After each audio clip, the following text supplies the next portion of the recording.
राष्ट्रवादीचे जे अजित पवार गटाचे कार्याध्यक्ष आहेत तालुक्याचे, आता आपण त्यांचं मत जाणून घेणार आहोत. इथली परिस्थिती काय आहे साहेब? नमस्कार साहेब. काँग्रेस पार्टी अजितदादा गट सध्याच्याला माढा लोकसभा मतदारसंघ महाराष्ट्रामध्ये जो मतदारसंघ चर्चेचा विषय जो बनलेला आहे, गेले 2 महिने हा विषय चर्चेचा वादाचा विषय बनला. मोहिते पाटील घराणा शिवरत्न बंगला हे भाजपमध्ये असणारा घर असताना त्यांना उमेदवारी त्यांनी स्वतःचा बालहट्ट करून घेतला आणि त्यांनी स्वतःला उमेदवारी मागितली. माढा लोकसभा मतदारसंघातून त्यांनी उमेदवारी मागितली. तो त्यांचा बालहट्ट होता.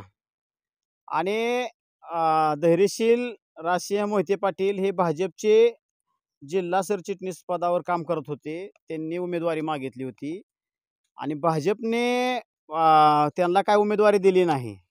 त्यामुळे त्यांनी बंडाचा पवित्रा घेतला. नको ती नाटकं केली, भयंकर वादग्रस्त विषय झाला, चर्चेचा विषय झाला, महाराष्ट्राच्या राजकारणातला सगळ्यात मोठा चर्चेचा विषय झाला. आणि शेवटी त्यांनी मग राष्ट्रवादी काँग्रेस पार्टी शरद पवार साहेब गटांकडनं त्यांनी तुतारी या चिन्हावरून उमेदवारी अर्ज भरला आणि ते उभं राहिले. मुळात त्यांना उमेदवारी देणं हेच चुकीचं ठरलं होतं. पक्षामार्फत त्या राष्ट्रवादी काँग्रेस पवारसाहेब गटाकडून ती उमेदवारी देण्यात आली. ते उमेदवारीच मुळात त्या चुकीच्या माणसाची निवड करण्यात आलेली आहे. मी राहुल डेहरे, मी अकलूजचा राष्ट्रवादी काँग्रेस पार्टीचा एक कार्यकर्ताच आहे.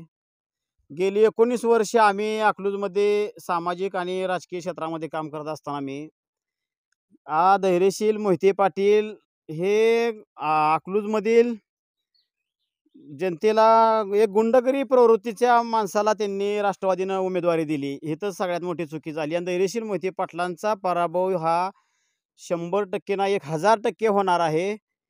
2.5 ते 3 लाख मतांनी धैर्यशील मोहिते पाटलांचा पराभव होणार आहे. आमचा माळशिरस तालुका सुद्धा त्यांना काय लीड देणार नाही. भले त्यांनी उत्तमराव जानकर विरोधक 30 वर्षातून एकत्र आले असतील, त्यांचा काय प्रयोग ठरला असेल, काय झाला असेल, कोणाला मलिदा मिळाला असेल, काय हे आम्हाला देणं घेणं नाही. पण जो तालुक्यातला जी आमचा जनता आणि कष्टकरी समाज सगळा जनता आहे, ही एका व्यवस्थेच्या दबावाखाली आजपर्यंत भरकटली गेलेली आहे. इथं भारत देश स्वातंत्र्य झाला, परंतु आमचं अकलूज शहर आणि माळशिरस तालुका मात्र अजूनही स्वातंत्र्य इथं मिळालेलं नाही साहेब. आणि इथल्या जनतेवरती अकलूजच्या तर भयंकर अन्याय अत्याचार घडलेला आहे त्या मोहिते पाटील कुटुंबातर्फे. शिवरत्न बंगल्याचा करता म्हणून धैर्यशील मोहिते पाटील गेले 25 वर्ष एक राज्यकर्ता म्हणून अकलूजच्या नावारूपाला असणारा. पण ह्या धैर्यशील मोहिते पाटलांनी आमच्या भागामध्ये इतकं भयंकर अन्याय अत्याचार केलेला आहे की अक्षरशः गोरगरिबांची 200 तरुण पोरांची कुटुंब ह्या माणसाने उद्ध्वस्त केले. ते अक्षरशः आमच्या तिचा सोन्याचा चमचा तोंडात घेऊन आलेला जन्माला धैर्यशील मोहिते पाटील सख्या चुलत्याचं बोट हाताला धरून अकलूजच्या राजकारणात यांनी प्रवेश केलेला. गेल्या 25 वर्षात आमच्या अकलूजला आणि तालुक्याला ह्या कायद्याचा आणि सत्तेचा दुरुपयोग करून इतकं भयंकर अन्याय केला आमच्या गावावर, तालुक्यावर. विकासाचं काम हे आमच्या भागामध्ये झालेलं नाही. जनता आमची पिळवट आज भरकटली गेलेली आहे. हजारो तरुण आमचा आज पुणे, मुंबई, बारामती अशा ठिकाणी कामाला, रोजगाराला, स्वतःच्या पोटाला जगायसाठी गेलेला आहे. ह्याला निव्वळ कारणीभूत म्हणजे हे मोहिते पाटील लोक आहेत. हे दिसाय फक्त आता राहिलेलं घराणं आहे.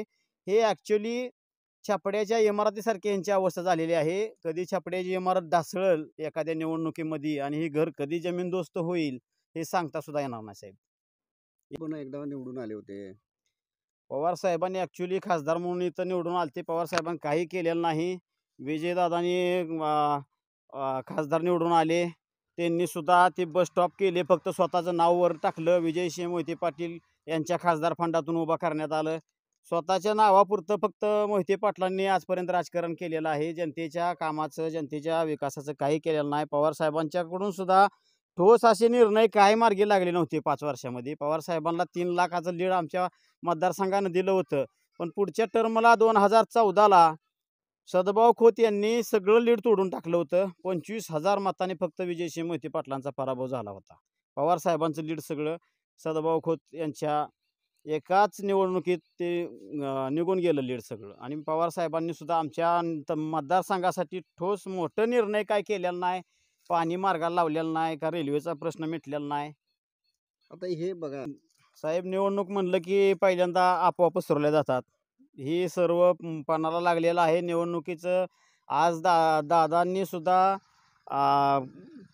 भाजपला सहकार्य करायचं आणि सोबत जायचं ठरवलं. स्वतःचा पक्ष दादांनी ठेवलेला आहे. राष्ट्रवादी काँग्रेस पार्टी घड्याळ हे चिन्ह स्वतः ठेवलेलं आहे. अजितदादा पवार साहेब हे महाराष्ट्राचे प्रभावी नेतृत्व आहे. उद्याचे महाराष्ट्राचे मुख्यमंत्री दादा आहेत. आणि हे जे म्हणताय आपण की दादांच्या ह्या विषयामध्ये काय संभ्रमाचं वातावरण निर्माण आहे, हे निवडणुकीच्या काळामध्ये साहजिक असते. हे अफवांचं सुद्धा एकमेकांमध्ये नाराजी जनतेमध्ये काहीतरी संभ्रमाचं वातावरण केलं जातं. तशी परिस्थिती